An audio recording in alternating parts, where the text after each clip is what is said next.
Hello everyone, I'm the Dark Teller. Tonight prepare yourself for an unforgettable experience filled with spine-chilling scary stories. Each tale is designed to evoke fear and suspense, perfectly paired with the calming sound of rain to help you relax before you drift off to sleep. Share your location and the time you're watching in the comments. If these chilling stories leave you shivering, don't forget to like, share, and subscribe. Settle in, embrace the fright, and let the scary stories take you on a thrilling journey.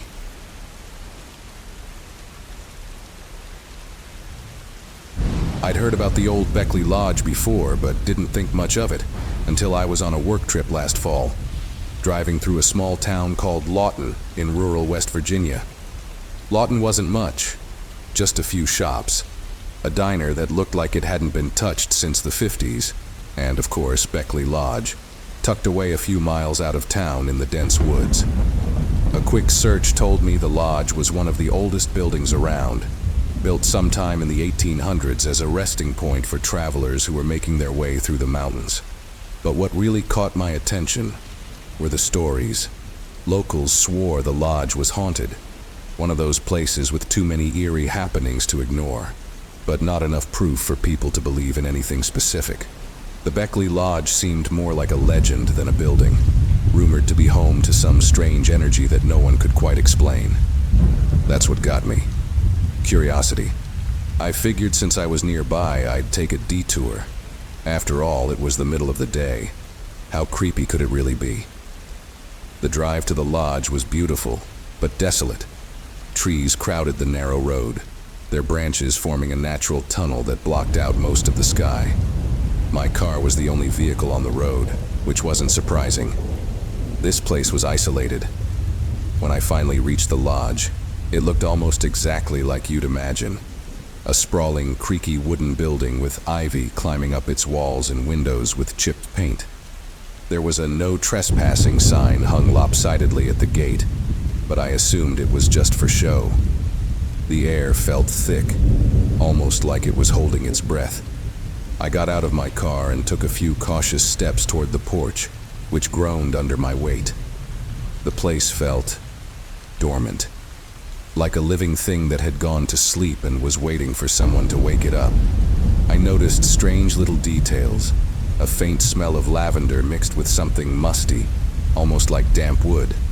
There were scratches on the door, too deliberate to be weather-related, yet too faint to make any sense of what could have caused them. Stepping inside felt like entering a different world.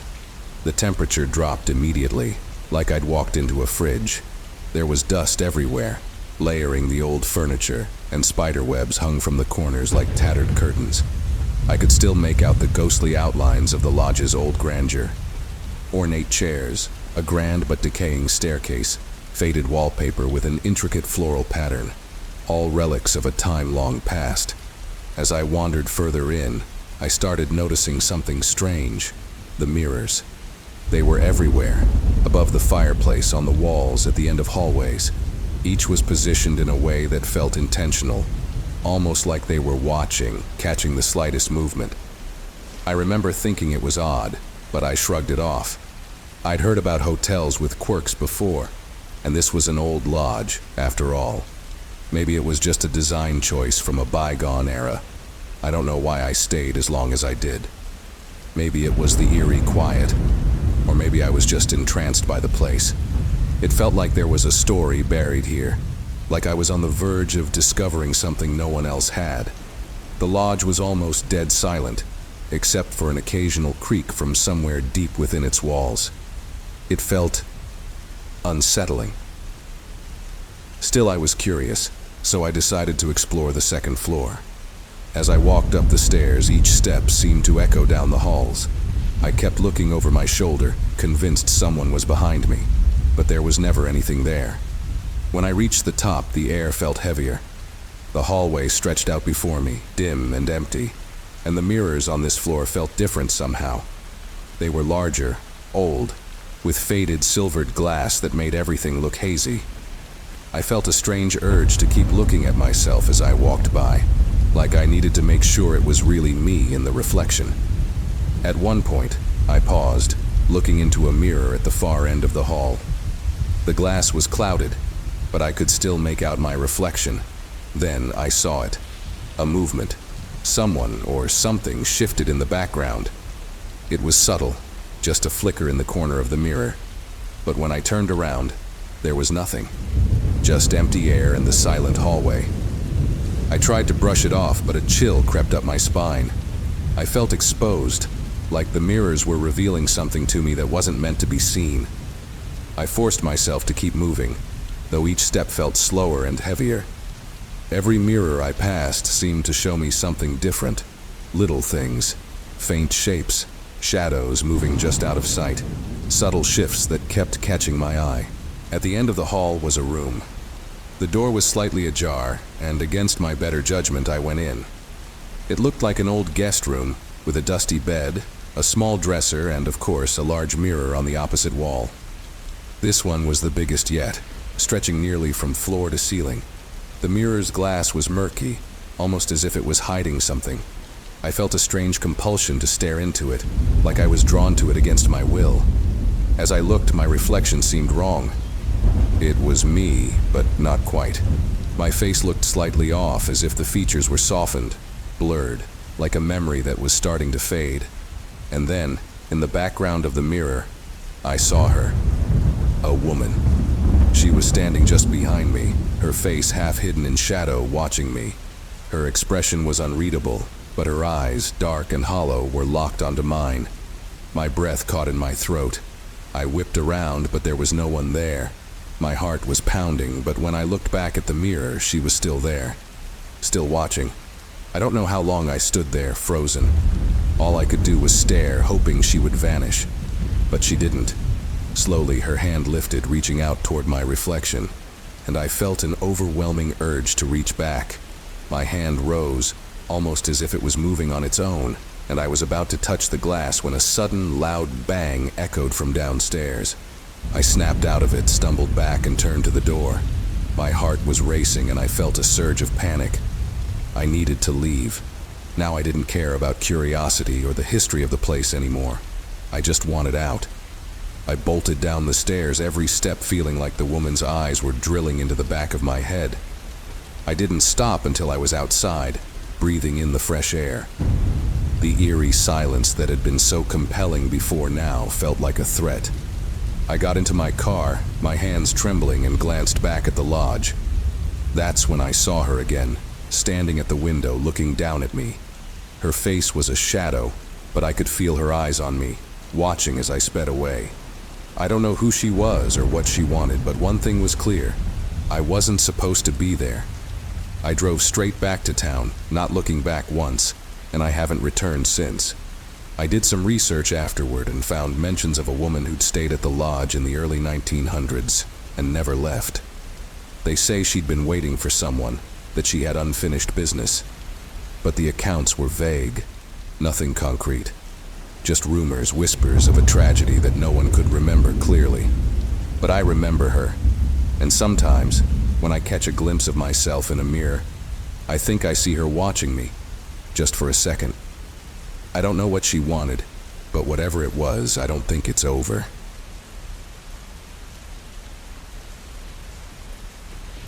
I've always been fascinated by history, especially the dark and forgotten stories hidden within old walls.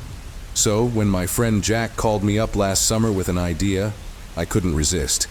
He'd rented a small cottage just a few miles from Dunmore Castle, an ancient, ivy-clad fortress nestled in the rural hills of northern England. Jack had heard rumors about the place, rumors that it was haunted naturally, but he wanted to check it out for himself. He asked if I'd like to join him. Spending a weekend exploring one of Britain's most haunted castles sounded like the perfect adventure, so I agreed. When I arrived, the village was just as you'd imagine a rural English town to be, quaint, a bit old-fashioned, and eerily quiet. The locals were kind but watchful, especially when Jack mentioned our plans. A shopkeeper's face visibly stiffened when he realized we intended to visit Dunmore Castle after dark. "The place shuts at sundown for a reason, lads," he said, his eyes serious. "People don't go there at night, not if they're sensible." We brushed it off as local superstition. After all, We weren't expecting much more than a few eerie hallways and maybe a couple of squeaky doors. But as soon as we reached Dunmore, something about the atmosphere felt off. The castle loomed in front of us, casting long shadows that seemed to grow as the sun dipped behind the hills. The walls, covered in thick, tangled ivy, seemed almost alive, as if the castle itself were watching us. Inside, the air was heavy with the scent of damp stone and aged wood. Our footsteps echoed, bouncing off the towering walls and fading into the vast silence. Jack took out a flashlight, and we began to explore, venturing from room to room with growing curiosity. The rooms were empty, save for the occasional broken piece of furniture or a dusty mirror. But each corner seemed to have a story, a presence lingering just out of reach. As we made our way into the main hall, Jack pointed out a grand portrait of a woman hanging above the fireplace. Her expression was stern, almost disapproving, and her eyes seemed to follow us as we moved. Jack chuckled nervously. "They really know how to make things unsettling, don't they?" he muttered. But I didn't answer. Something about her face felt eerily familiar, though I'd never seen her before. We continued exploring, trying to shake off the feeling that we were being watched. Jack kept up a steady stream of chatter, but I was increasingly distracted by small, inexplicable sounds. A faint tapping, a soft creak, even the sound of whispers, though I couldn't make out any words. I told myself it was just the wind, or maybe our own footsteps echoing in the empty rooms. But the feeling lingered, growing stronger as we ventured deeper into the castle. Finally, we reached a narrow, winding staircase that led down to the basement. Jack looked at me, raising an eyebrow. "You up for it?" I hesitated. There was something deeply unsettling about that staircase, the way it twisted into darkness. But I couldn't back out now. "Let's go," I said, trying to sound braver than I felt. The air grew colder as we descended, and the smell of damp earth was stronger here. We found ourselves in a long, low corridor, lined with ancient stone walls.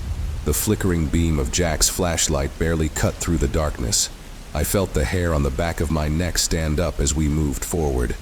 I could have sworn I heard footsteps behind us, just faint enough to make me question whether I was imagining it. Then we saw it, a door at the end of the corridor, slightly ajar. Jack pushed it open and we stepped inside. The room was small and empty, save for a single wooden chair positioned in the center. On it lay an old, weathered book. Jack picked it up and brushed off the dust, revealing the title, The Accounts of Lady Eleanor of Dunmore. Intrigued, he opened it to a random page. The handwriting was neat but faded, and as he read aloud, I felt a chill settle over me. "July 14th, 1634, he began, his voice barely a whisper. "I can hear them now, in the halls, their whispers growing louder each night. They say I am doomed to remain here, that I cannot escape the curse of Dunmore." Jack glanced at me, his expression uneasy, but he kept reading. "They will come for me, as they did for my father and his father before him. This castle will be my tomb." The words hung in the air, filling the silence with a weight that felt almost unbearable. I could feel my pulse quickening, a deep sense of dread creeping over me. It was just an old journal, I told myself. Just the ramblings of a woman who had lived and died centuries ago. But as we stood there, the room seemed to grow colder, and the faint sound of whispers echoed through the walls just as Lady Eleanor had described. Suddenly, Jack's flashlight flickered, casting strange, shifting shadows across the walls. "This is unsettling," he muttered, his voice barely audible. "Let's get out of here." But as we turned to leave, I caught sight of something in the corner of my eye, a figure standing just outside the door, barely visible in the darkness. I froze, my heart pounding. It was the woman from the portrait, her pale face expressionless, her eyes fixed on us. She was almost transparent, her outline blurred and faint, but her gaze was piercing, unyielding. Jack saw her too. He whispered my name, his voice shaking. "Do you see?" Before I could answer, the figure vanished, dissolving into the darkness as if she'd never been there at all. We didn't wait to see if she'd return. We ran, stumbling through the dark corridor, up the winding staircase, and out into the open air, gasping for breath. The castle stood silent behind us, but I couldn't shake the feeling that Lady Eleanor was still watching, her presence lingering in the shadows. That night, back at the cottage, neither of us could sleep. Every creak, every whisper of wind seemed amplified, and I couldn't get the image of her face out of my mind. We left early the next morning, eager to put as much distance between ourselves and Dunmore Castle as possible. But even now, I can still feel her gaze, as if Lady Eleanor left a piece of herself with us that night. And every so often, when I find myself alone in a quiet room, I think I hear a faint whisper, calling me back to the castle, back to the darkness of Dunmore.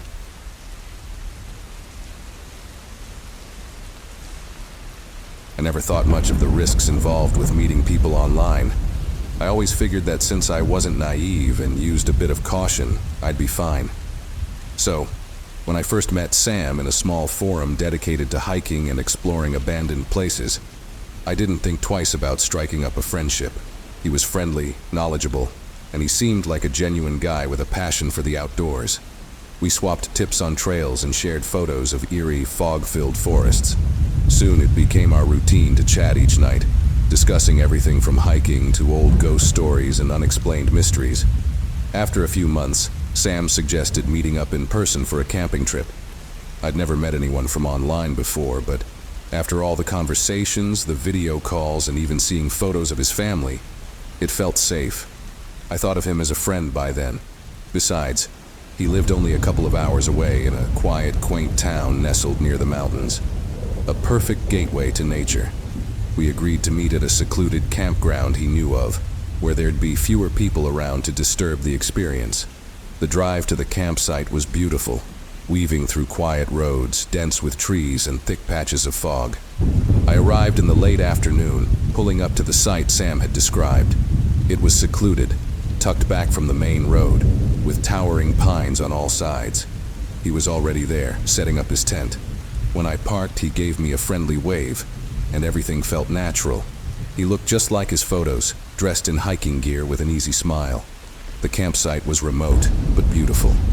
The silence was only broken by the occasional chirp of a bird, or the rustling of leaves in the wind. As night began to fall, we made a fire, cooked a simple dinner, and shared stories as the stars came out. It felt like a perfect escape, but as the night wore on, there were small moments that set me on edge, moments that I brushed off at first.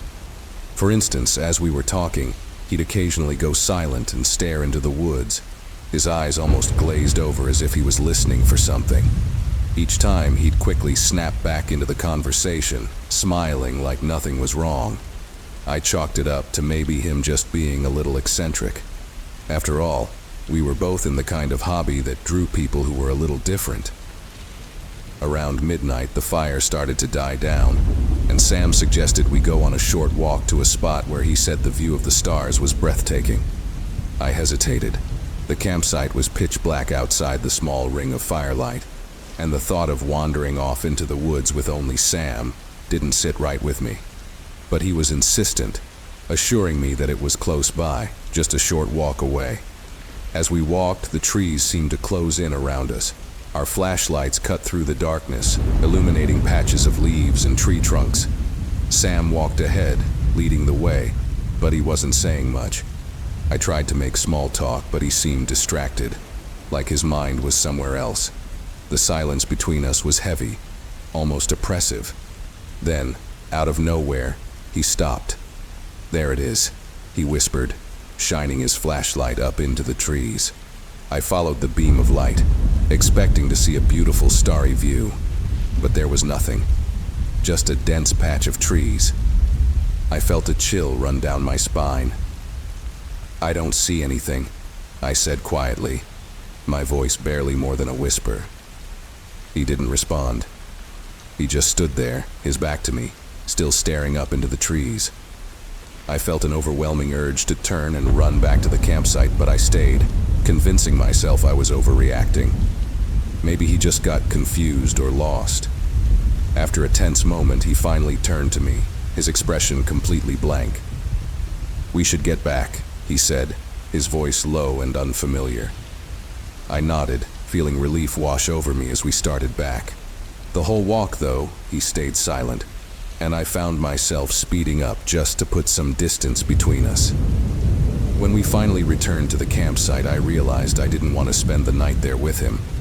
But the thought of packing up and leaving in the middle of the night made me feel exposed, especially since I'd have to go through the dark woods to get back to my car. I decided to wait it out, sleep in my tent with a pocket knife within reach, just in case.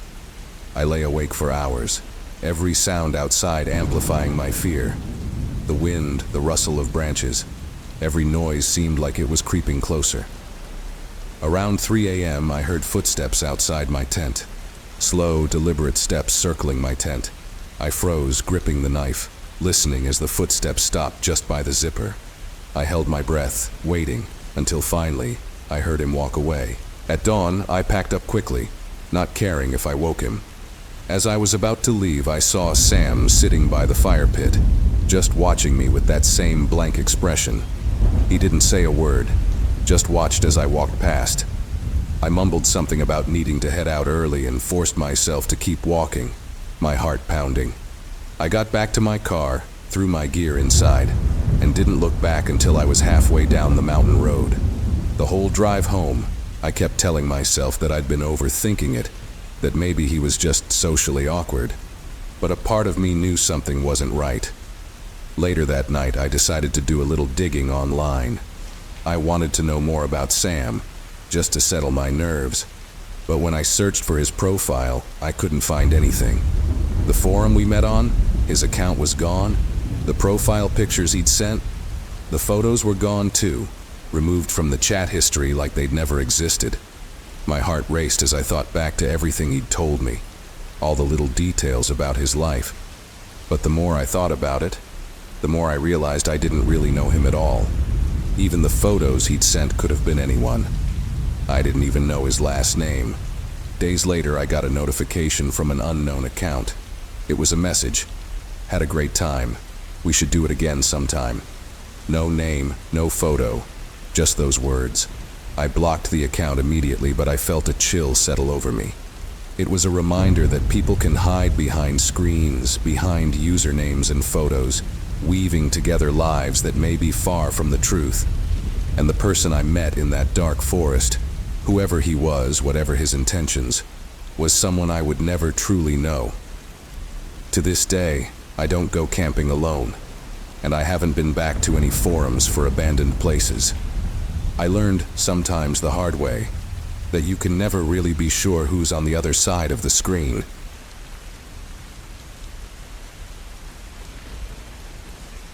I still remember the first time I heard about the strange disappearances in the national park near my town.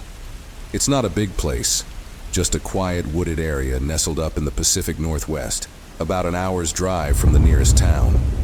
Most locals love the trails, especially in the fall when the trees turn shades of orange and red, making the whole place look like something out of a storybook.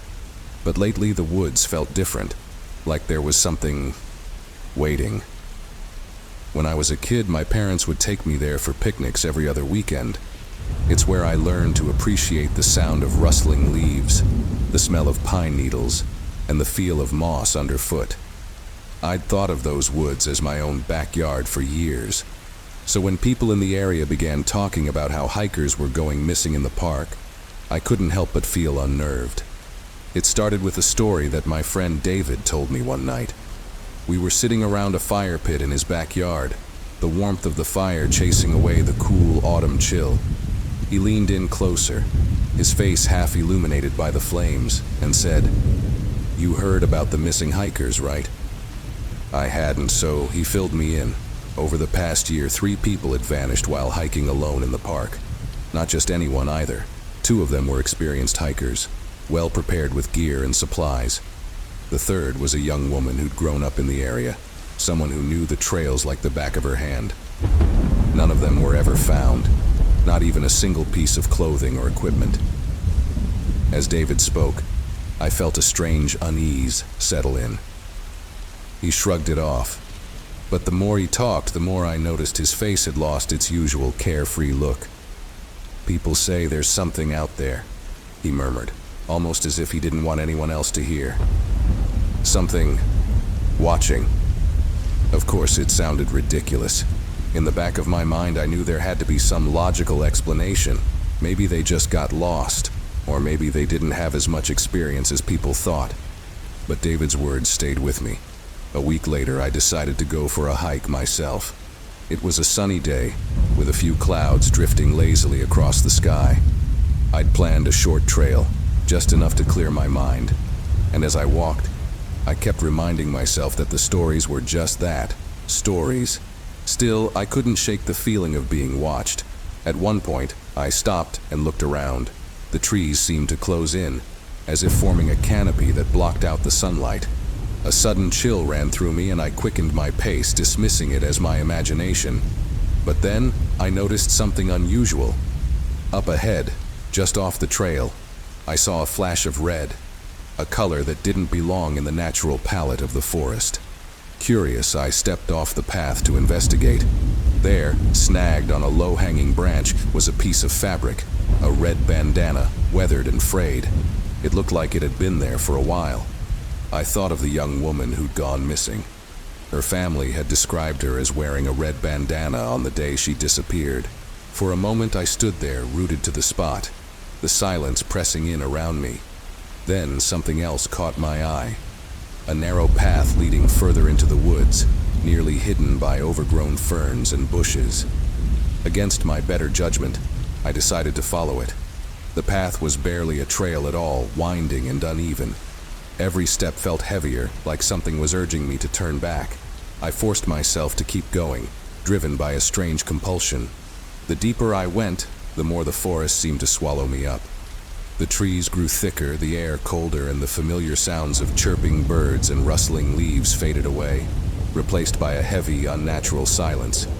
And then I heard it, a faint rustling, somewhere off to my right. I stopped, holding my breath, listening. The sound was subtle, barely there, but unmistakable. It was as if someone, or something, was pacing just out of sight, mirroring my movements. My heart pounded in my chest and a thought crept into my mind unbidden. What if it's one of them?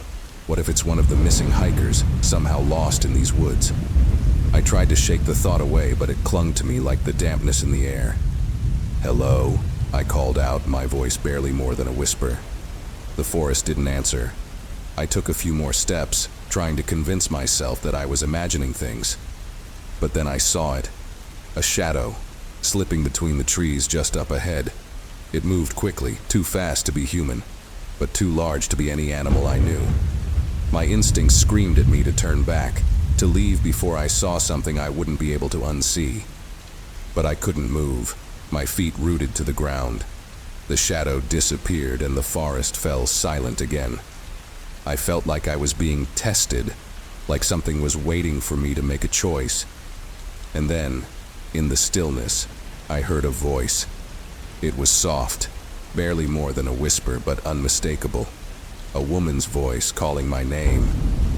I didn't recognize it, but the sound filled me with an overwhelming sense of sadness and fear, as if the very forest was mourning. I felt tears prick at my eyes, though I couldn't explain why. I turned, desperate to get back to the main trail, to the safety of the open air. But as I stumbled back, I realized something terrifying. I couldn't find the path I'd come from. The trees all looked the same, their branches intertwining to create a wall of green. I spun around, panic rising as I realized I was completely disoriented. It was like the forest had shifted while I wasn't looking, trapping me. And then I saw it again, that flash of red just beyond the trees. Desperate, I followed it, hoping it would lead me back. But every time I got close, it seemed to move further away, luring me deeper into the woods. By now it was getting dark, the sun dipping below the horizon, casting long shadows across the forest floor. I fumbled for my flashlight, turning it on, but the beam barely penetrated the thick darkness. The shadows seemed to deepen, as if they were alive, stretching toward me with every step I took. Then, just when I thought I couldn't go any further, I broke through the trees into a small clearing. In the center was a makeshift campsite, an old tent, torn and weathered, a couple of backpacks, scattered belongings, but no sign of people. I froze, realizing that this could be what was left of the missing hikers. And then, I saw the carvings on the trees. Each one was marked with strange symbols, almost like runes etched deep into the bark. They circled the clearing, enclosing it like a cage. The air felt thick, heavy, and I was suddenly hit with a suffocating wave of dread. I backed away, desperate to leave, but my foot snagged on something and I stumbled. When I looked down, I saw a pair of old, beaten hiking boots half buried in the dirt, still laced up, as if someone had left them there in a hurry. I didn't wait to find out more. I turned and ran, my heart pounding as I crashed through the underbrush, not caring about the scratches or the branches tearing at my clothes. The only thought in my mind was to get out, to escape whatever was lurking in those woods. Somehow, I made it back to the main trail, gasping for breath. I didn't look back, not once. I didn't want to see if anything or anyone was following me. That night, I couldn't sleep. I kept hearing that voice, that soft whisper calling my name, echoing through my mind. It felt as though the forest had taken something from me, a piece of my soul left behind in that clearing with the broken tent and abandoned boots. I never went back to those woods, and I've heard that other hikers still go missing every now and then. Some say the forest has a way of claiming those who wander too far. They're just stories, of course, but sometimes on quiet nights I can still hear that whisper, faint but unmistakable, calling me back into the trees.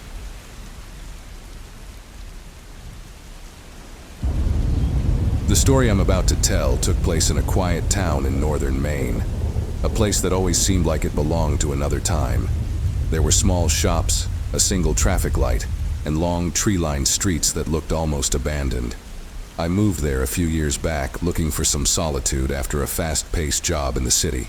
The locals were kind, but there was always a hint of wariness, like they didn't want to get too close. One particular house sat on the edge of town, just past an old cemetery. It had been there as long as anyone could remember, and rumors swirled around it.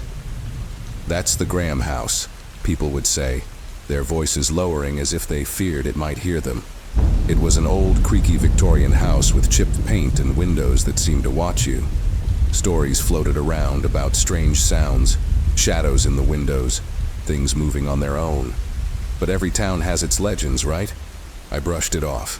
Then one day I saw an ad in the town's small newspaper for a part-time caretaker for the Graham house. They wanted someone to keep an eye on the place a few nights a week while the family was out of town. The idea was strange because nobody ever actually saw the family, but the pay was good, and I could use the extra income. So, with a mix of curiosity and practicality, I applied. The first night I arrived at the house, it was just as silent as I'd imagined, but there was something else too, a kind of hum, like a tension in the air. I let myself in, and the floor creaked under my feet as I made my way through the dark entry hall. The house was surprisingly well kept inside, with heavy old-fashioned furniture and faded wallpaper that must have been there since the early 1900s.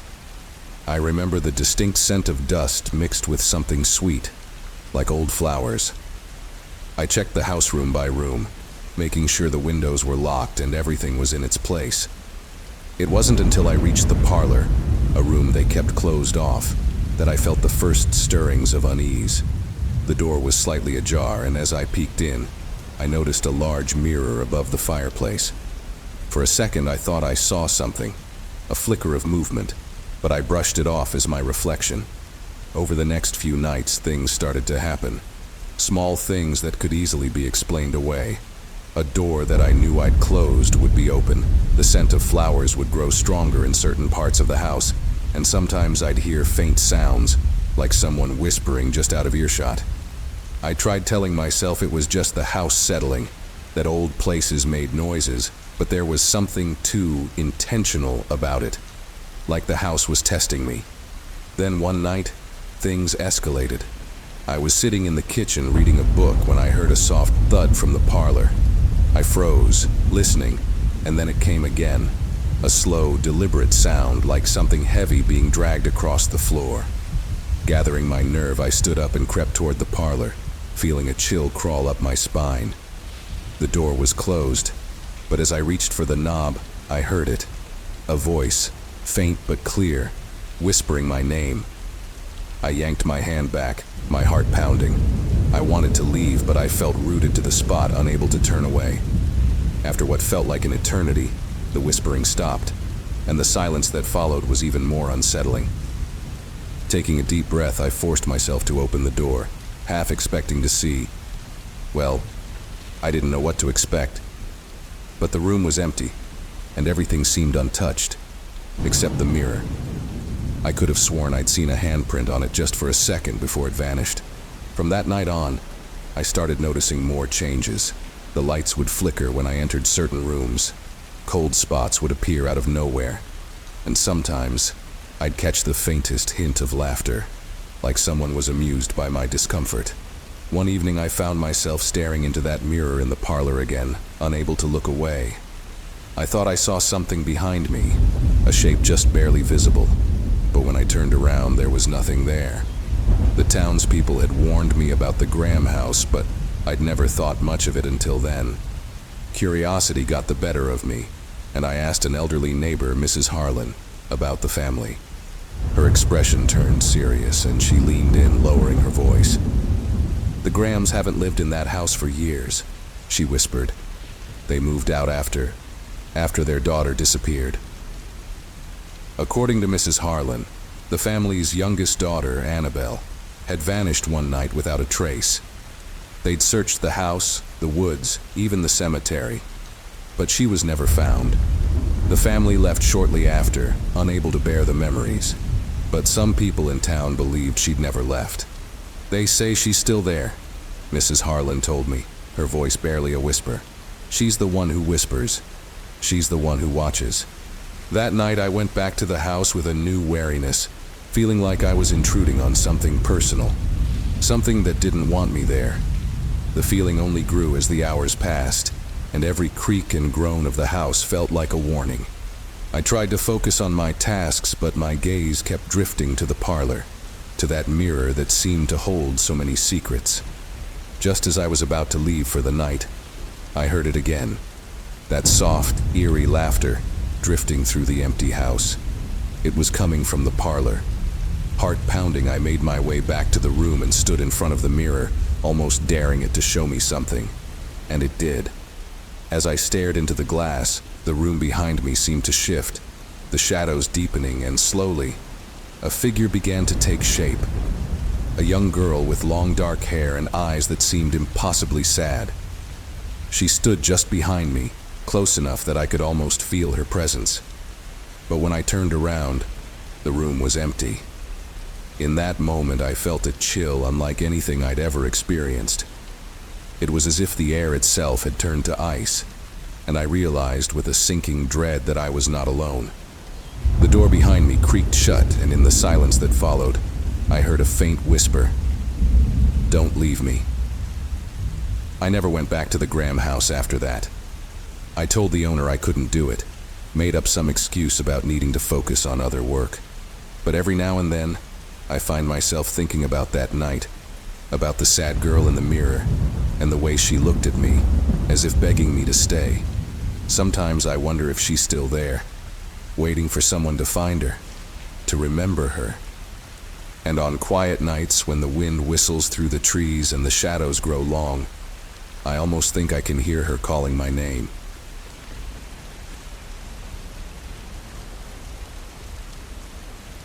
I grew up in a small town on the edge of Pennsylvania, one of those places where everyone seems to know everyone, or at least thinks they do. Our town, Willowsend, had about 2,000 residents, and was as unremarkable as a town could be. One diner, one gas station, and a single main road that led in and out of it. People in Willowsend rarely left. They stayed, got married, raised kids, and gossiped about everyone else. It was a quiet place, the kind you'd forget the moment you left it. It all started when I moved back to Willowsend last autumn. My job had fallen through, and I needed somewhere cheap and familiar to land. So I took up a spot in an old 2-story house that had been sitting empty for as long as I could remember. It was on the edge of town, on a narrow, winding road that led toward the woods, the kind of place that looks cozy from afar, but feels strange when you're alone in it at night. I figured I'd stay there until I got back on my feet. My first night there was unsettling. The house had a creaky, almost musical way of settling that I hadn't anticipated. Around midnight, I heard what sounded like someone slowly climbing the stairs. I figured it was just the old wood contracting in the cool night air, and tried to sleep through it. I finally did, but not before a creeping unease settled over me. The next morning, I was unpacking when a knock came at the door. It was Mabel, a woman I vaguely remembered from my childhood. She had to be in her 70s by now, but her eyes were bright and curious as ever. "Welcome back, sweetheart," she said with a warm smile that didn't quite reach her eyes. "You sure about moving in here?" Yeah, I replied, taken aback. "It's cozy."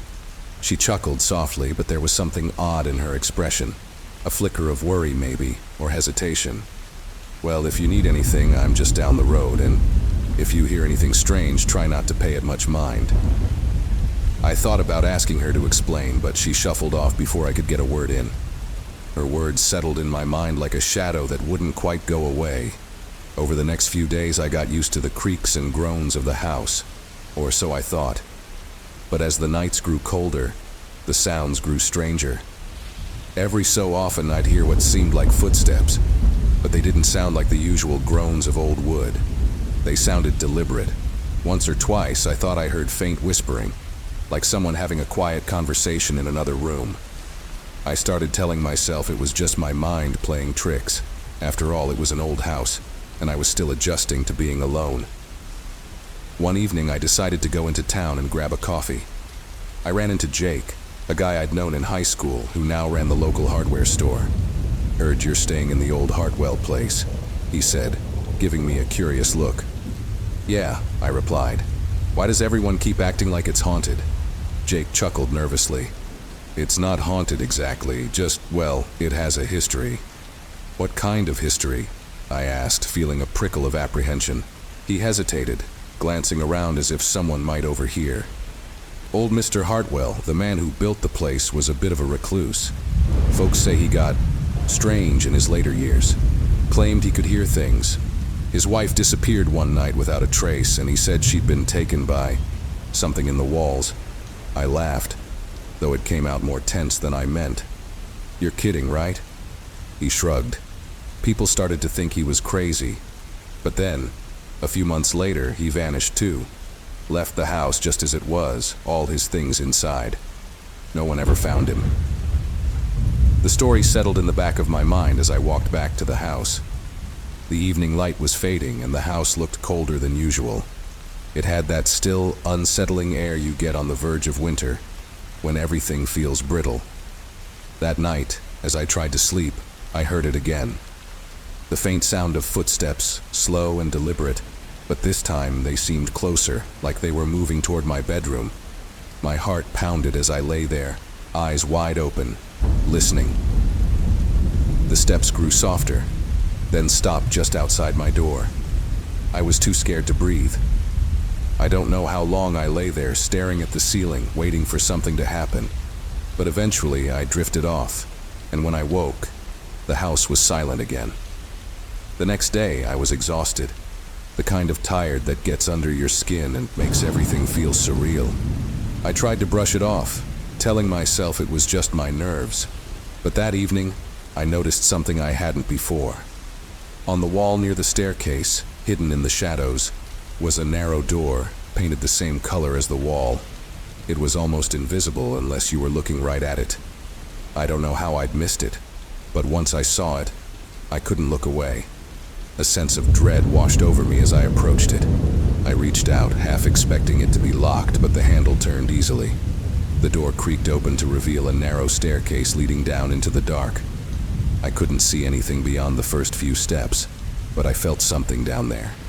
a cold, unsettling presence that made the hairs on the back of my neck stand up. Against my better judgment, I went down, each step echoing hollowly in the silence. At the bottom was a small, windowless room. It was empty except for a single chair in the center, facing the wall. The air was heavy and still, thick with a strange, earthy scent. I felt a chill as I stepped closer and saw faint scratch marks on the wall, as if someone had clawed at it in desperation. Then I noticed something that made my stomach drop. A faint stain on the floor near the wall, a rusty brown that looked suspiciously like old blood. My mind raced, piecing together the fragments of what I'd heard from Jake and Mabel. Was this where Mrs. Hartwell had disappeared to? Suddenly, I heard the softest creak behind me, and I turned, heart racing, half expecting to see, well, I didn't know what. But the room was empty, and the stairs were silent. I backed out slowly, refusing to turn my back until I was halfway up the stairs. That night, I barely slept. Every little noise set my nerves on edge, and the feeling of being watched grew stronger. The next morning, I decided I'd had enough. I packed my things, ready to leave that house for good. I'd barely made it out the front door when I saw Mabel standing at the edge of the yard. "You look like you've seen a ghost," she said, though her eyes held a glimmer of understanding. I told her about the footsteps, the door, the strange room, and she listened quietly, nodding as if it all made perfect sense. "It's an old house, dear. Some things linger longer than they should." I looked back at the house, its windows dark and empty, and I felt a shiver run down my spine. "Why did you never tell me?" I asked, voice barely a whisper. "Because," she said, looking away, "sometimes it's better not to know. People think they want answers, but all they really find is emptiness." As I drove away, I couldn't shake the feeling that something in that house was watching me. Even then, standing silent in the doorway as I left Willowsen behind for good. And to this day, I can't help but wonder if whatever haunted Mr. Hartwell was still there, lingering in the shadows, waiting for the next person to listen for the quiet, deliberate footsteps that only ever come at night.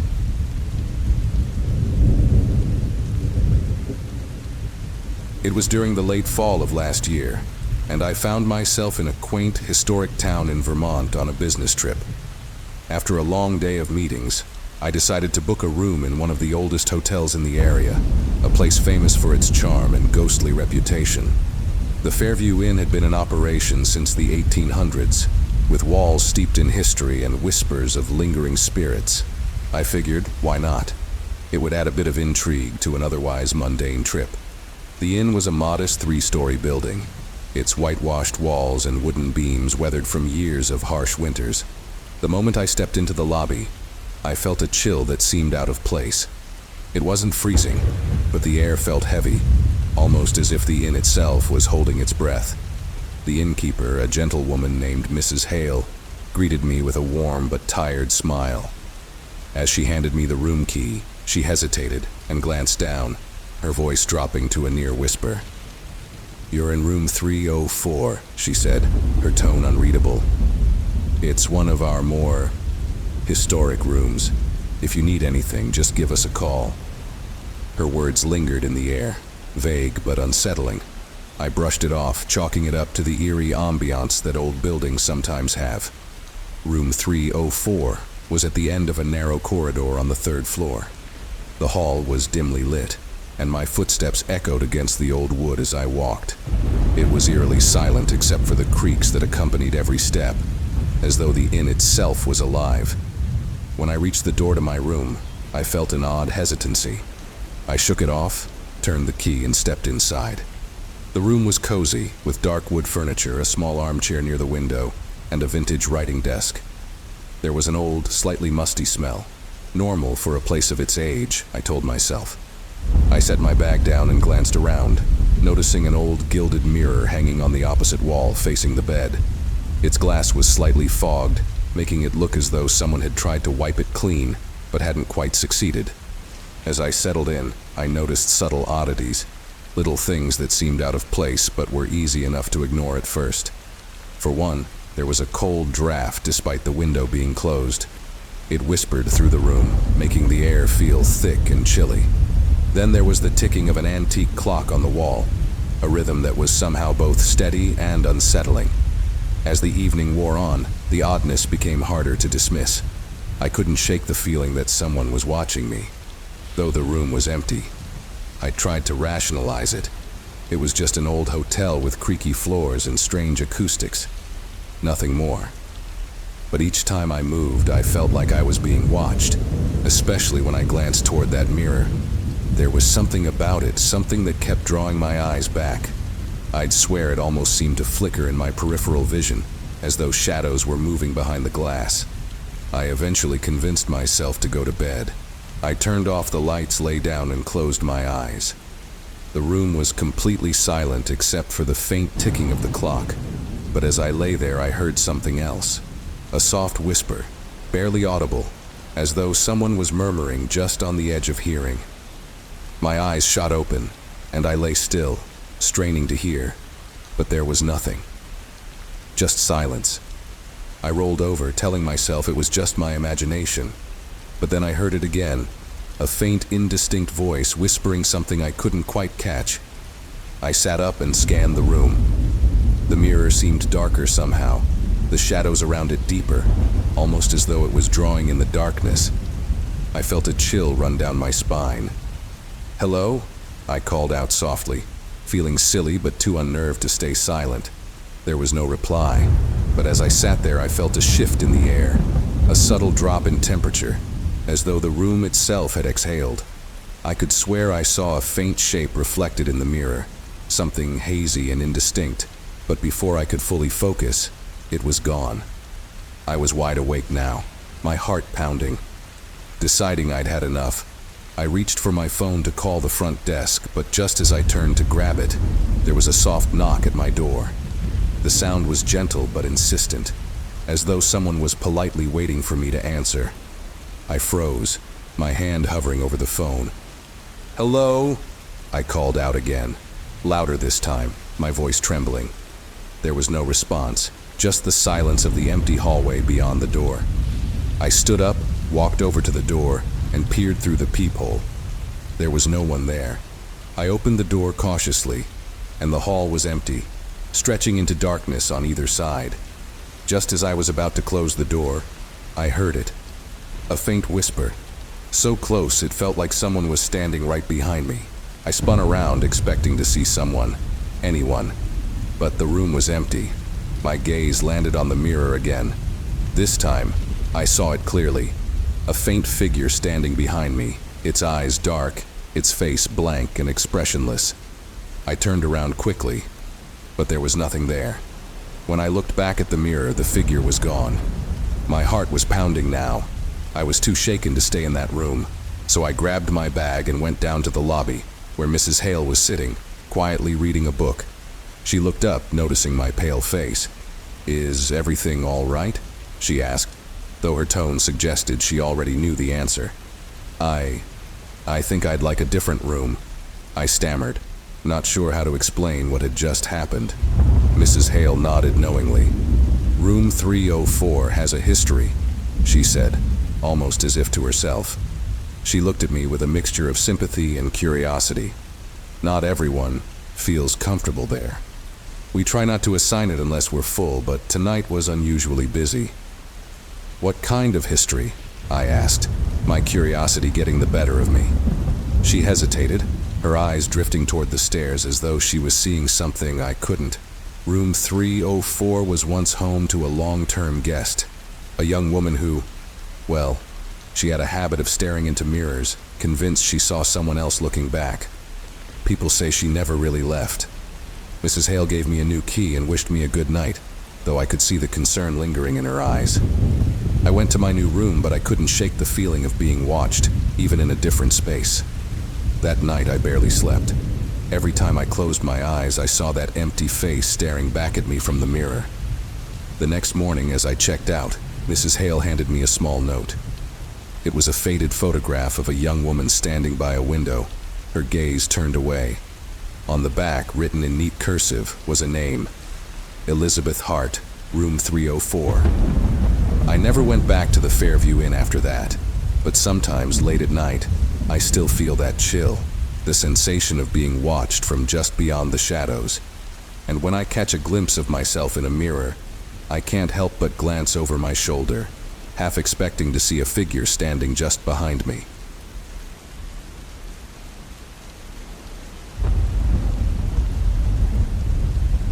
I grew up in a quiet town, nestled in a valley, surrounded by thick forests that seemed to have more shadow than light. Not much happened here. It was the kind of place where people left their doors unlocked and everyone knew each other by name. But there was one story that hung over our town like a mist, something everyone knew but rarely talked about. The story of the old Belmore cabin. My friends and I always dismissed it as just another one of those urban legends meant to scare kids, like the hook-handed man or the haunted road. Belmore Cabin was a decrepit, abandoned place hidden deep in the woods, about a half-hour hike from the edge of town. Legend had it that the original owner, Mr. Thomas Belmore, had gone mad out there in the 1930s. People said he'd built the cabin as a getaway for him and his wife, Lydia, a secluded place where they could find peace. But something happened to Lydia out there. No one knew exactly what, but according to the story, she vanished without a trace. And Belmore went insane, insisting she'd come back for him every night. Years later, some of the locals would claim to have heard strange noises from that direction. Sounds like distant voices, a woman sobbing, or the creak of footsteps on wooden floors. But my friends and I figured it was just the wind, maybe the trees settling in the night. One autumn, curiosity got the better of me. I'd just turned 19, restless with the itch to finally confront the legend head-on. A few friends of mine, Mark and Lisa, felt the same way. So we decided we'd make our way to the cabin, just to prove there was nothing to it. We set out early in the evening, equipped with flashlights, a couple of energy bars, and, to be honest, an overconfident sense of adventure. The air was crisp, and the forest was blanketed in that peculiar hush that always comes in the late fall. As we walked, I found myself getting quieter, almost thoughtful, like the trees themselves were urging us to keep our voices down. We reached the clearing where the cabin stood as the sun dipped below the horizon. It was smaller than I'd expected, just a single story, half hidden by tangled vines and moss-covered timber. The windows were shattered, and the front door hung slightly ajar, like an invitation we weren't sure we wanted to accept. Guess they didn't have much of a neighborhood watch, Mark joked, breaking the silence. Lisa gave a nervous laugh, but I could tell she was just as unsettled as I was. Despite the decay, there was something about the cabin, a heavy sort of presence, as if it had been waiting for us. Inside, the air was musty, and dust motes floated in the light from our flashlights. It was almost perfectly preserved, with a few pieces of furniture still standing. A moth-eaten armchair, a small wooden table, even an old phonograph covered in a layer of grime. But it was the walls that caught our attention. They were covered in words, scratched in, over and over, as if someone had been trying to say something important. Some were just random words, quiet, hunger, waiting, but others seemed like fragments of sentences. She comes at night. It's not what you think. Lisa shivered. Okay, this is officially creepy. Can we go now? I was about to agree when something caught my eye. A small, yellowed piece of paper, half hidden under a broken chair. I picked it up and felt my heart skip. It was a letter, written in delicate cursive. Dearest Thomas, it began. If you're reading this, then I didn't make it out. I can hear it now. Something not right. I tried to leave, but it wouldn't let me. I think it's waiting for you. I'm sorry, love. Please don't look for me. The letter was signed, Lydia. For a moment, none of us spoke. I could see Mark and Lisa exchange uneasy glances, but I couldn't tear my eyes away from that letter. It felt wrong somehow, like touching something I was never meant to see. Just then, we heard it. A faint sound, like footsteps coming from the back of the cabin. We all froze, our eyes locked in silent agreement. We had to see what it was.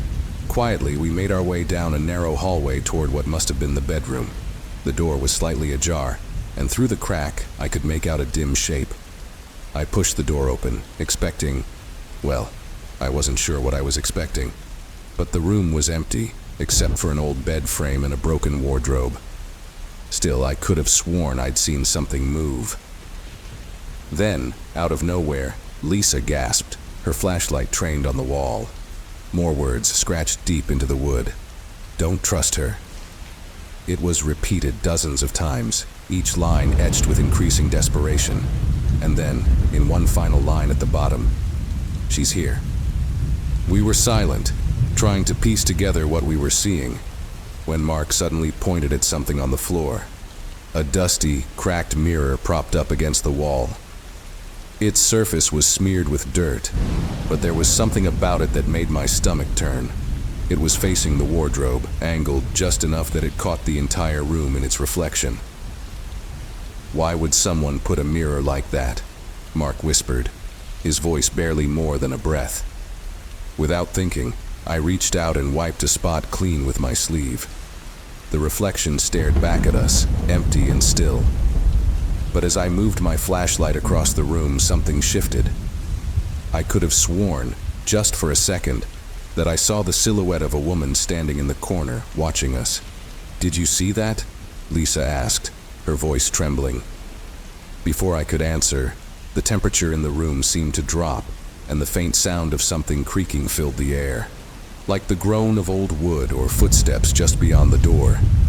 It was coming closer.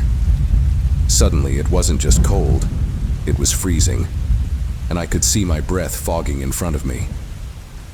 "We need to leave," Mark said urgently, already backing toward the door. But before any of us could move, the door slammed shut on its own, sealing us in. I felt my heart race, my pulse pounding in my ears as we all tried to force it open. It wouldn't budge. Lisa was near tears, frantically jiggling the handle, while Mark threw his weight against the door. Then, I heard it. A whisper, right behind me. It was soft, barely audible, like a breeze slipping through the cracks, but unmistakable. It said, "He was supposed to come alone." I spun around, but there was nothing there, just the darkness pressing in. The mirror caught my attention again, and in its reflection, I saw her. A woman, pale and thin, her eyes sunken and hollow, standing just inches behind me. Her hand reached out toward my shoulder, but when I turned, no one was there. With one last shove, Mark managed to break the door open, and we all stumbled out into the hallway, panting and wide-eyed. None of us said a word as we sprinted back through the woods, not stopping until we were safe and sound under the streetlights of our town.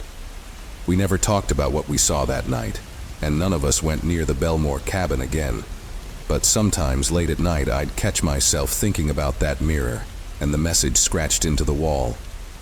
It wasn't meant for us, that much I know. But every now and then, I find myself wondering, who was it waiting for, and if he ever came back?